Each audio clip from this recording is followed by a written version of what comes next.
Hello there, welcome to another driving test video.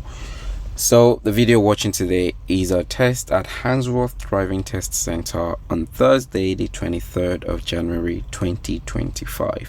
The time for this test is 12:08 in the afternoon, and unfortunately the test was a fail. So there's two serious faults on this test and a very simple one for that matter, but you'd see this when we get to that point and you'd understand what anxiety can do on your test if you don't stay calm.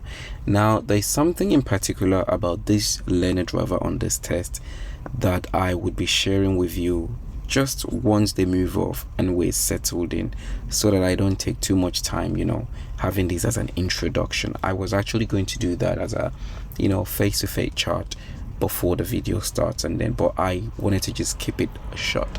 So if you're an anxious driver, particularly if you're very anxious, or you've got any diagnosed PTSD or anything like such, I would advise you to probably listen to this, because it is a topic that's come up a lot of the times during lesson, and some learners are still shying away from this, and I feel like some people have been perhaps ill-advised that probably doesn't help them for the best on your test. So yeah, we'll talk about that. So let's get back to the test quickly before we get too far. So it was two serious faults on this test, one of which is judgment at a crossing, and the other was a pedestrian crossing, so a zebra crossing.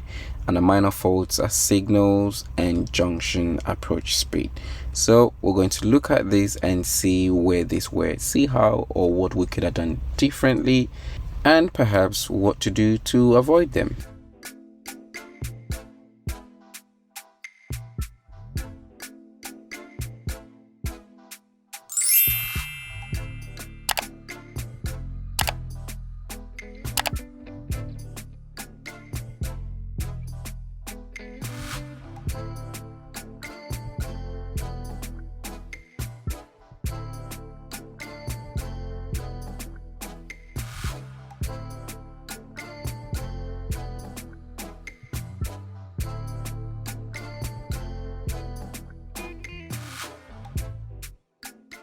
Remember, when you're pulling up on the left, especially on the main busy roads like this, make sure you pull up a bit more closer and reasonably to the curb.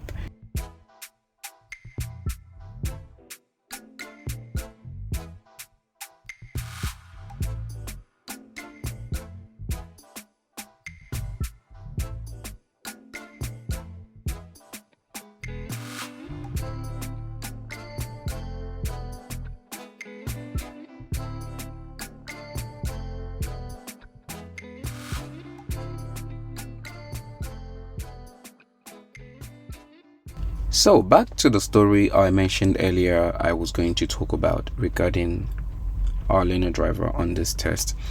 Now, the learner has anxiety and PTSD, and this is something that's actually been diagnosed medically, but she has been advised not to put this on a driving test booking for some reasons that I seem not to understand. So apparently it wouldn't look good for you. Examiners might get jumpy, examiners might overreact because you've told them you've got PTSD and all that sort of thing. So based on that advice, she decided not to tick that box on her driving test booking when she booked the test. So if you know what I'm talking about, it's one of that box that asks you if you've got any health condition or disabilities or anything whatsoever that that should be considered or that should be bear in mind or something like that. I can't remember how it's phrased. So yeah, but luckily we had a discussion about this. She told me about it because clearly, you can see it from the lessons, which she did state from the beginning, and I'm very pleased that she's actually happy that we had the discussion. She was actually open and willing that we have a sort of like a video conversation so that anyone else in that situation can learn from what she's going through, because it's quite a serious situation for her and she does seek therapy for it. So yeah, we did this and I advised her to put it up there. Now let me remind you the advantages of this. Now no one is going to stigmatize you as far as examiners is concerned. I'm not going to say 100%, but the point is that in most situations, examiners are going to be there to help you, especially when you point situations like this out in the first place. Now, if she was going to be of any danger or risk to anyone on the road in the first place, keep in mind, you wouldn't be having your provisional license to drive in the first place. So that would be discriminatory if that is a reason why an examiner is going to be either jumpy or make discriminatory decisions because of your condition. That's not going to happen. But anyway, back to the story. So one reason why you want to do this is it gives an examiner the opportunity to understand your situation, why you might do something in some ways, how you understand instructions, how you react to instructions. Maybe they might understand, maybe I might need to give this person an information earlier in so way, or maybe a bit more clarity, and just simply put, common patience. And that way examiner wouldn't get, maybe, what's the word to use, examiner wouldn't get frustrated if they have to repeat something to you 5 times. They would understand. But if you don't mention it, how do I know? So that's what you've got to keep in mind. Now, it's just a matter of, if you think of dyslexia 20 years ago, it was the same thing. No one wants to be stigmatized. You either are dumb or you're just lazy and that. But today, because it's been put out there, a lot of people know much about it. Hence now it's a thing where it's diagnosed and you get extra time at university, at schools, and all of that, because it's now become something everyone is talking about. And that could be the same here. Test anxiety is real, and the more you guys hide it there, the more you keep it in and you worry about the stigmatization, it's not going to become something of topic, something people discuss about. Now let's go back to this test. So she's put that up, and to be honest with you, she came back after this test so happy, and I was so pleased, because she said that the examiner was so nice and was so understanding of her condition. Now, during one of the situations when she got a serious fault, you would say that later on, she said to me, we had to pull up. He had to tell me to pull up when we got to a safe place, and asked me to stop and take deep breath, and gave her time to get herself back again. This is because the examiner understands our situation. The examiner understood the impact that sudden braking can cause to someone with anxiety and PTSD. So he had to make that decision, make that call to get her to pull up on the side road and, get herself back together again. And then they continued after. So it's really important. So please, if you are suffering from anxiety or PTSD, especially if this has been diagnosed medically, please tick the box.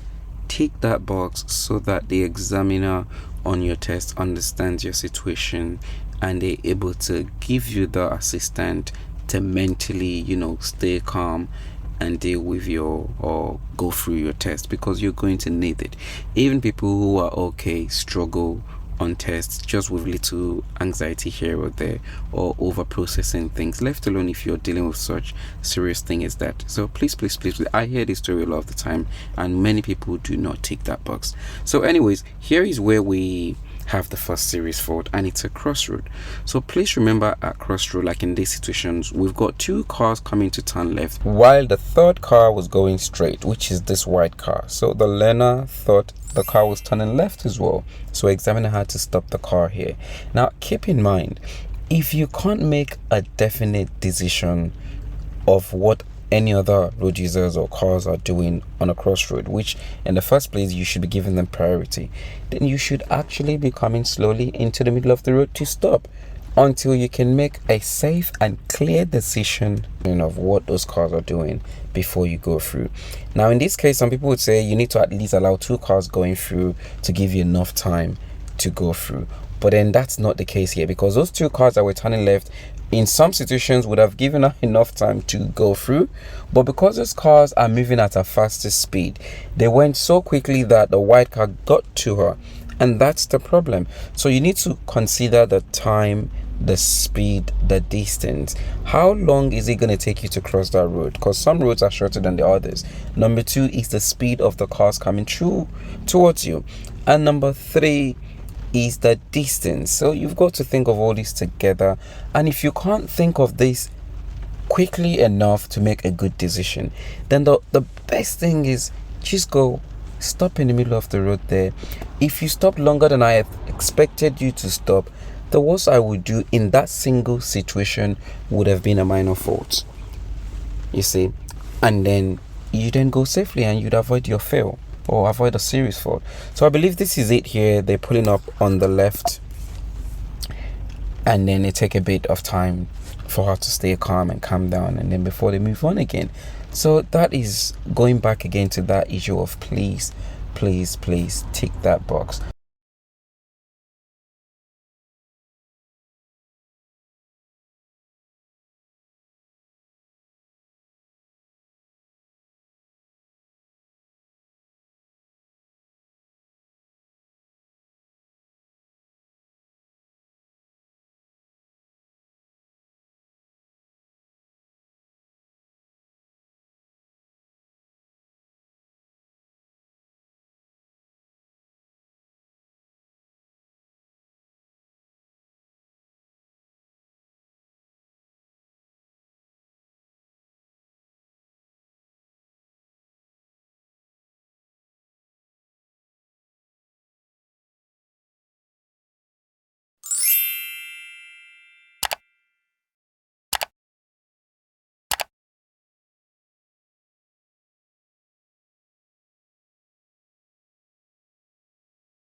Now, the problem we're going to have in situations like this is the position you put yourself when you approach this situation.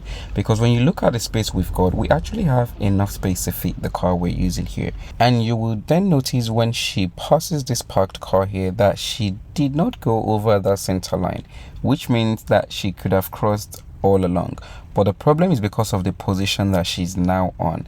The front end of the car would go over that center line before she straightens up, and that's why you don't want to be keeping left when you're coming towards an obstacle on your left hand side. Same thing as if it's on the right hand side, you keep to the opposite side, so you keep left. So keep this in mind when you're approaching obstacles.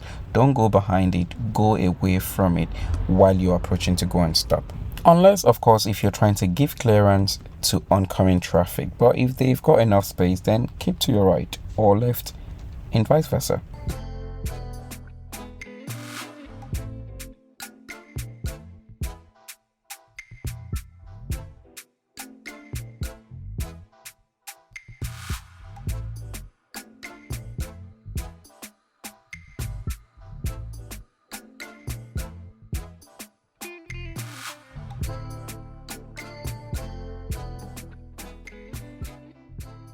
And at the zebra crossing ahead is where we get the second serious fault.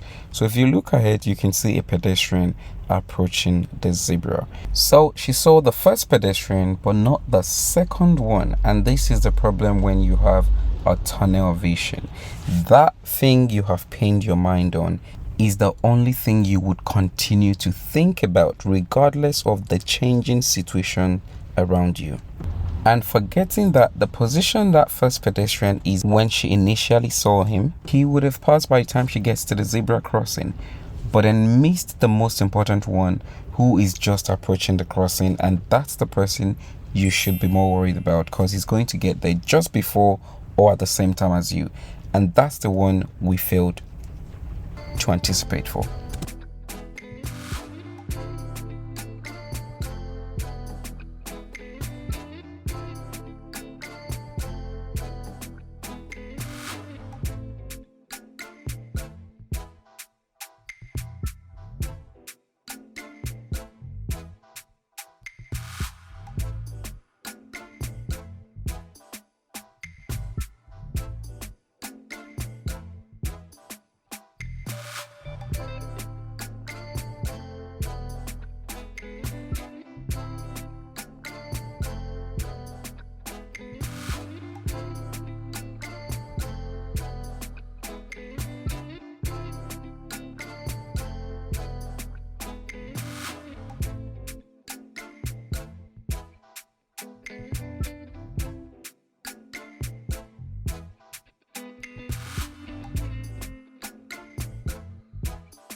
So I believe that at this point, just ahead of us is where she gets the minor fault for not signaling correctly. She must have been told to pull up in a safe place on the left ahead. So maybe perhaps we had at this point signaled left while passing either of these two roads here, and you would see here the car drops a lot more speed, and maybe examiner prompts her to move forward into the space ahead. So I mean, that's only what I can guess, because we can't hear anything. We can only watch by this, and that clearly seemed to me as something that would have been a minor fault, and the only thing that can go wrong there, that you can be faulted for from what we see on the report, is signal or junction, and this is not a junction, so it is most likely signaling too early before that situation and passing those other two roads on the left. So yeah, we get a minor fault here for signals correctly.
And funny enough, if you're actually taking your test in Rotherham, this route they're on right now is along Rotherham driving test route. So one of your route on Rotherham test might actually come this way. And in most typical situation, there you go. So keep in mind that sign we just saw there. If you're going straight at the roundabout, remember to change lane on time. See and pay attention to that floor marking. Change lane in good time and continue straight at the roundabout. So yeah, Rotherham is here.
And if you were to be on a Rotherham driving test at the moment, then at this roundabout you would have been continuing straight ahead, second exit, instead of turning left here.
And at the mini roundabout ahead seems to me like the point where she gets the minor fault for junction approach speed. Seems like she didn't notice this roundabout is there. So right here, she's not reducing speed, and then suddenly we drove that much speed. So yeah, clearly that was the minor fault.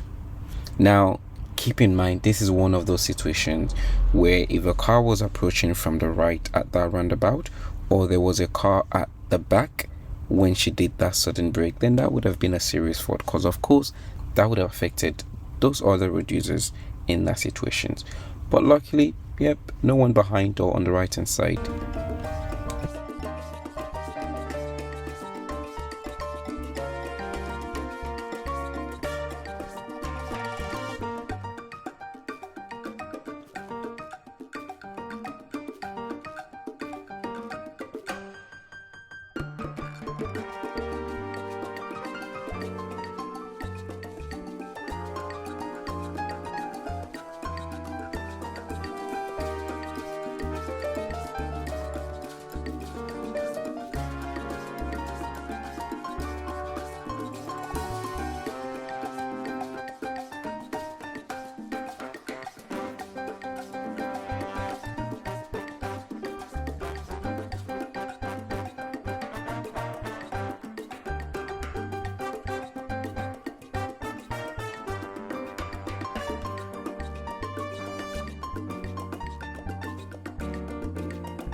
So here they're approaching the test center, and as we can see, apart from those three situations, I mean the two serious fault and the final minor fault that could have been a serious fault if the road was busy, there was nothing else, and it could have been a pass. But what I want you to learn from this particular test is what we discussed earlier on.